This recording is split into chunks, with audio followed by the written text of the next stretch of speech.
Most people believe that fat loss demands extreme measures, grueling high-intensity interval training, severe calorie cutting, or even bizarre detox drinks that promise overnight results. But here's the truth. It doesn't have to be that complicated. Fat loss doesn't come from punishing your body. It comes from creating a consistent, sustainable routine that keeps you moving. And one of the simplest, most overlooked tools for burning fat is walking. Yes, walking. Not sprinting, not killing yourself in the gym, but simply spending more time on your feet. The key is understanding that it's not just about walking aimlessly. It's about walking long enough and smart enough to create a meaningful calorie burn and trigger fat loss. When done right, walking can help you torch calories, improve your cardiovascular health, and support muscle endurance, all while being gentle on your joints and sustainable for the long term. You don't need fancy equipment, extreme dieting, or exhausting workouts to make it work. In this breakdown, we'll explore exactly how long you need to walk, the best strategies to make your walks more effective, and how to integrate this into your daily routine to see consistent, noticeable results. But first, let's answer the big question. How many calories does walking actually burn? Here's the deal. Walking is cardio. It's just the kind that doesn't leave you gasping for air, wrecking your knees, or dreading the next session. It's low-impact, joint-friendly, and deceptively effective when it comes to burning fat. Now for the numbers. According to Harvard Health, a person weighing 155 pounds burns roughly 149 calories walking at 4 miles per hour for 30 minutes.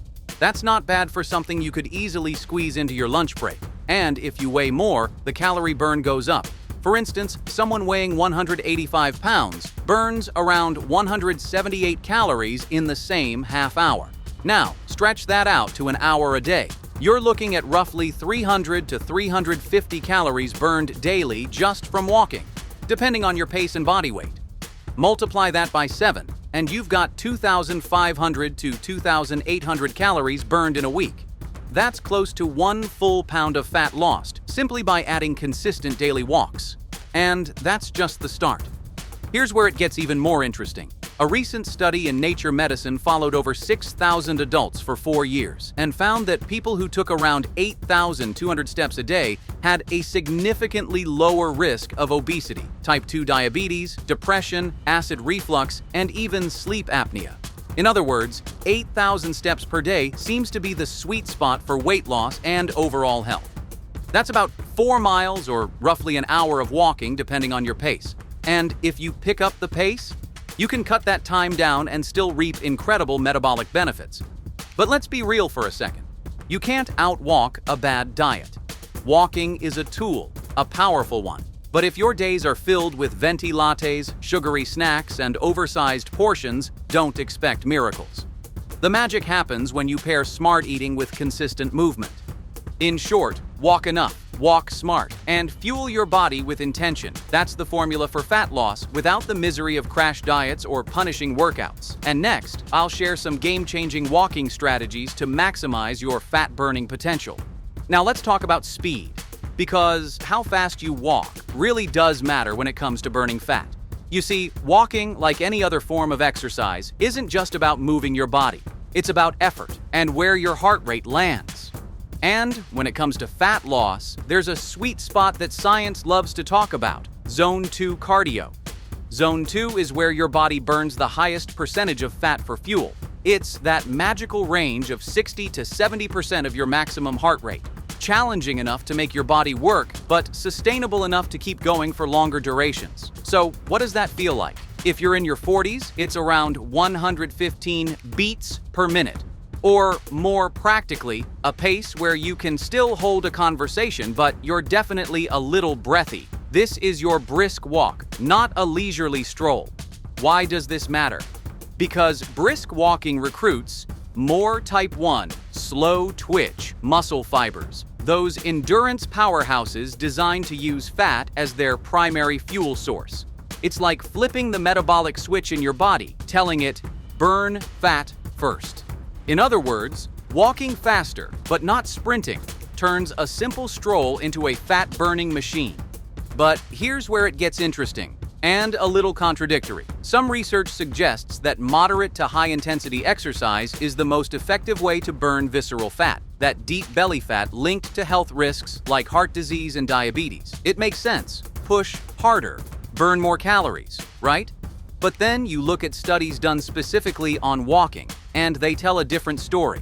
In fact, some of them show that slower, longer duration walking may actually lead to greater reductions in deep fat than short, intense bouts of exercise. Confusing? Maybe. But here's the takeaway. You don't have to crush yourself with high-intensity workouts to lose stubborn fat. Instead, focus on what works and what you can actually stick with. That brings us right back to the simplest, most effective guideline: 45 to 60 minutes of Zone 2 walking every day. This is the sweet spot. Low impact, sustainable, and highly effective for fat burning over time. Think of it as a daily non-negotiable. Get in that hour of smart walking, and your body will start making the changes you want to see. Now, let's tackle one of the most overlooked questions. When should you walk to maximize fat loss? And trust me, this is where a lot of people get it wrong. Walking anytime is great for your health, but if your goal is fat loss, timing your walks around your body's natural metabolism can give you a real edge. Take fasted cardio, for example. Some small but compelling studies suggest that doing cardio in a fasted state, typically first thing in the morning before breakfast, can burn up to 20% more fat compared to doing the same workout after eating. Why does this happen? Simple. When you're fasted, your glycogen stores, your body's quick access energy, are low. So instead of burning carbs, your body starts tapping into stored fat for fuel much sooner. Think of it like switching your metabolism from sipping on a sugary soda to enjoying a strong espresso. Clean, efficient, and straight to the point. But here's the catch. Don't overdo it. Fasted walking isn't about starving the fat off. It's about strategically nudging your metabolism. A brisk 45-minute walk in Zone 2 is plenty. No need for extreme durations or punishing intensities. Let your mitochondria, your body's fat-burning engines, do the heavy lifting while you simply show up and move. Now, here's a gem almost no one talks about, and it could change how you approach walking for fat loss. Researchers have discovered that walking for just 2 minutes after a meal can significantly reduce blood sugar spikes. Why does that matter? Because lower blood sugar means lower insulin levels, and lower insulin creates a better environment for fat burning later on. But here's the real shocker. According to another study, 3 short post-meal walks, think 10 to 15 minutes each, were more effective at lowering blood glucose than doing one single 45-minute walk at another time. Read that again. It's not just about the total time you walk, it's about when you walk. This changes the game. Instead of forcing yourself into one long, exhausting session, you can break it up strategically. Here's the cheat sheet. Longer fasted walks, like 45 minutes in the morning, prime your metabolism for fat burning. Short post-meal walks, 2 to 15 minutes. Keep your insulin in check. Combine both, and you've built what I like to call a fat-burning sandwich. In short, you don't need one long death march every day. You need smart timing and consistency. Now, here's another game-changing trick to supercharge your fat loss while walking. Add resistance and variety. If you're walking indoors, don't just keep your treadmill flat. Crank up that incline. If you're outdoors, seek out hills. That hill isn't just a nice change of scenery. It's a calorie-burning multiplier. Research shows that walking at a 10% incline can burn up to 32% more calories than walking on flat ground at the same speed.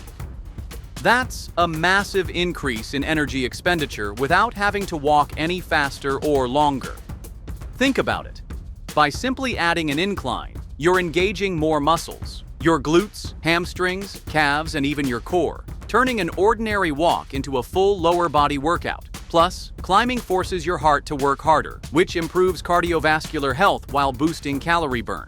But what if you don't have hills nearby or access to a treadmill with an incline? Add weight. A simple weighted vest or rucksack can dramatically change the intensity of your walk. This practice, known as rucking, isn't new. It's been used for decades in military training to build endurance and strength. Here's the cool part. Rucking can increase calorie burn by up to 45% for the same distance compared to regular walking. That's like carrying a mini furnace on your back, without changing your route or pace. And if incline walking or weighted walks sound too intimidating right now, here's another effective strategy: interval walking. Instead of walking at the same speed the whole time, alternate between periods of cruising, 3 minutes at a comfortable pace, and power walking, 2 minutes at a challenging pace.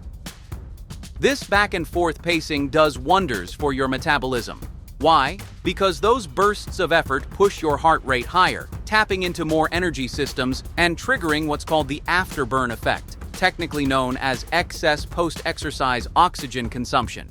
This means your metabolism stays elevated for hours, even up to 72 hours, after your walk ends. In simple terms, you keep burning more calories even while resting. So, let's break it down. Inclines engage more muscles and burn significantly more calories.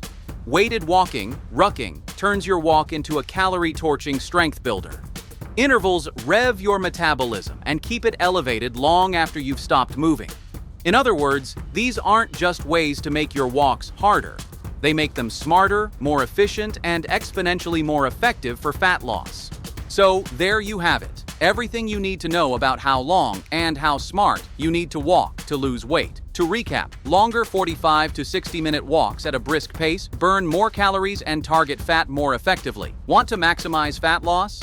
Try walking fasted in the morning. Take 2 to 10-minute walks after meals to keep blood sugar in check. And level up your routine with inclines, rucking, weighted walking, and intervals. Each of these adds a multiplier effect to your fat-burning potential without making your walks feel like a chore.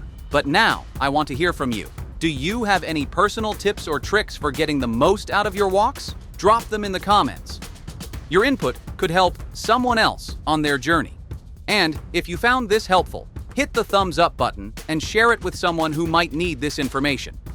Every interaction, likes, comments, shares, really helps small creators like me reach more people who need this kind of guidance. Stay consistent, walk smart, and I'll see you in the next one.